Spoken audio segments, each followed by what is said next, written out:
It's Oscar season, and I'm here to give you my quick predictions. I was going to do a whole long video talking about each of the movies that was nominated and a whole big thing, that I was like, you don't want to see that, and I don't want to edit that. So we're going to do a rapid fire predictions video, and I might have some reactions to the ceremony tonight for you all. And we're going to start with Best Supporting Actress.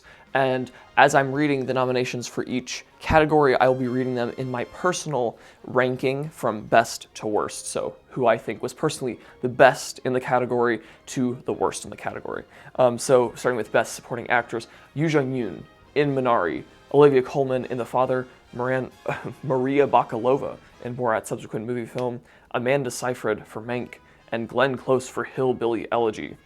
I think Yuh-jung is going to win it, and she did have the best supporting actress performance in the movie. She's this really crass and crude and very funny grandmother at the heart of this film about a Korean immigrant family building a farm in Arkansas. Next up, we have Best Supporting Actor. We have Daniel Kaluuya for Judas and the Black Messiah, Paul Raci for The Sound of Metal, Leslie Odom Jr. for One Night in Miami, Lakeith Stanfield for Judas and the Black Messiah, and Sacha Baron Cohen for Trial of the Chicago 7. I think Daniel Kaluuya is going to win it. He gave the best performance of the category. It was a great performance as the real-life person, Fred Hampton, the leader of the Chicago Black Panther Party in the 1960s, who was murdered by FBI agents because his views of bringing community together to fight against racial injustice was seen as a threat by the FBI. But then my favorite performance of the category, Paul Raci in The Sound of Metal, who is the deaf mentor to Riz Ahmed's character who goes deaf and has to deal with that. Both those top two performances, fantastic. I will note in this category that there is a double nomination for Judas and the Black Messiah. Lakeith Stanfield is technically the lead of the movie. Like, he's very much the lead of the movie, but for some reason he was nominated in Best Supporting Actor, which is weird. But I do not think that that is going to hamper Daniel Kaluuya's chances of winning. I think the awards push is fully behind him. All right, next up we have Original Screenplay, and for that we have Minari, Sound of Metal, Promising Young Woman, Judas and the Black Messiah, and Trial of the Chicago 7. And these were all scripts made by the directors of the respective films. And although I think Minari, Sound of Metal, and Promising Young Woman all have incredible, unique, and really visionary stories that combine humor, thrilling suspense, and incredible drama, I think it's going to be Trial of the Chicago 7, a script and movie by Aaron Sorkin, who's a big name in Hollywood. He's a big name in the screenwriting business, and I think the Academy will vote for him just based on name recognition alone, even though the script is not even worthy to be nominated. It's a good movie, but it's not that good. It's not that original. It doesn't do anything groundbreaking like Promising Young Woman does with its blend of genres. It doesn't have the effectiveness and neatness of Sound of Metal, and it doesn't have the incredible blend of humor and family drama and all of that goes on in Minari. Next up, we have Adapted Screenplay, and that is One Night in Miami, The Father, Nomadland, Ma Rainey's Black Bottom, and The White Tiger. I have not seen The White Tiger, so I would like to preface that. But I think that this category will go to Chloé Zhao, the director of Nomadland, who also wrote the script, who also edited the movie, and who also produced the movie, Nomadland. She's gonna win a lot of Oscars tonight, and I think that this will be one of those. Very well deserved, but I do think The Father and One Night in Miami, which are both stage to screen adaptations, did a better job at bringing to life a very well-riched environment. Next up, we have Best Director, and in that category we have Chloé Zhao for Nomadland, Emerald Fennell for Promising Young Woman, Lee Isaac Chung for Minari, Thomas Vinterberg for Another Round, and David Fincher for Mank. Boo! I don't like Mank at all. Mank is awful. It gets a F for awards season. It's not a good movie. You shouldn't watch it. But Chloé Zhao is easily the best director of 2020. She created an incredible masterpiece with Nomadland, and I think she will deservedly win Best Director tonight. Next up, we have Best Actor, and this race is already wrapped up, but I will go through the formality of telling you all the nominations and give you my prediction.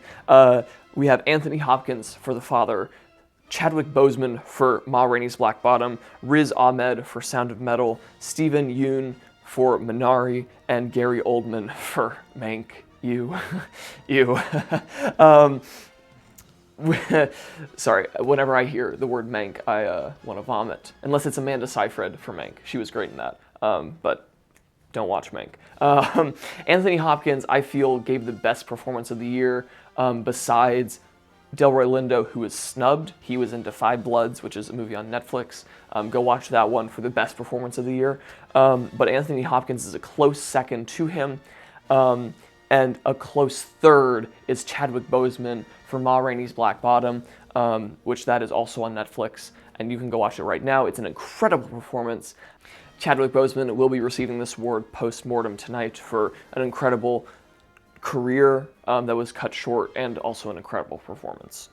We've got Best Actress, and in this category we have Frances McDormand for Nomadland, Carey Mulligan for Promising Young Woman, Viola Davis for Ma Rainey's Black Bottom, Andra Day for The United States versus Billie Holiday, and a movie I have not seen, Vanessa Kirby for Promising Young Woman. And this is the hardest category for myself to predict this year because there are three super strong contenders, and that is Frances McDormand, Carey Mulligan, and Viola Davis. They are all three so well versed and prepared to win the award that all of the award shows I have seen have been completely split on who is going to win throughout the award season.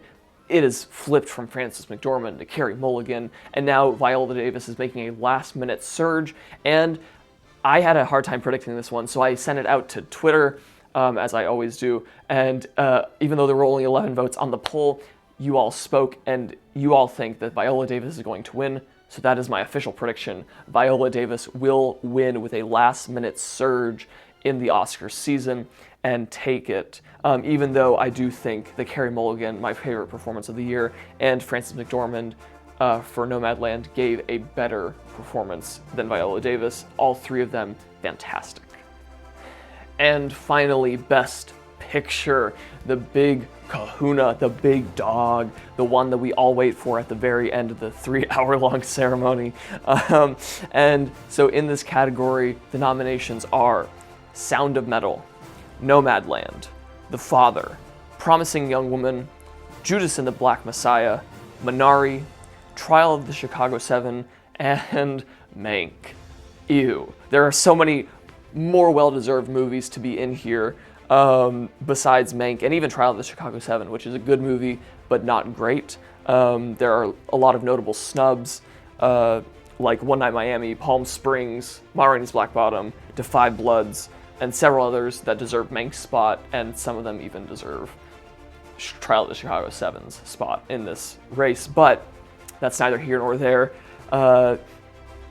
This race is really interesting because I don't really think there's any clear frontrunner besides one film, and that's Nomadland.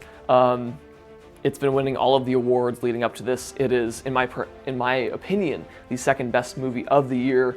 It falls just a little bit short of my favorite movie of the awards season, which is Sound of Metal, about a drummer who goes deaf and his journey to acceptance of that and the acceptance of living with it. I think that Sound of Metal is incredible. Go watch it on Amazon Prime. But Nomadland, which I think is currently on Hulu, if you have it, is this movie following Frances McDormand as a woman who lives in a van and travels across the country living a nomadic lifestyle, essentially, and talking about the freedom that brings with it, but also the isolation and the troubles that bring that lifestyle. So both are incredible films, but I do think Nomadland will win, very deservedly so. But if I would like to see any upset in this category, it would be Sound of Metal, which I think is by far the best movie of the year.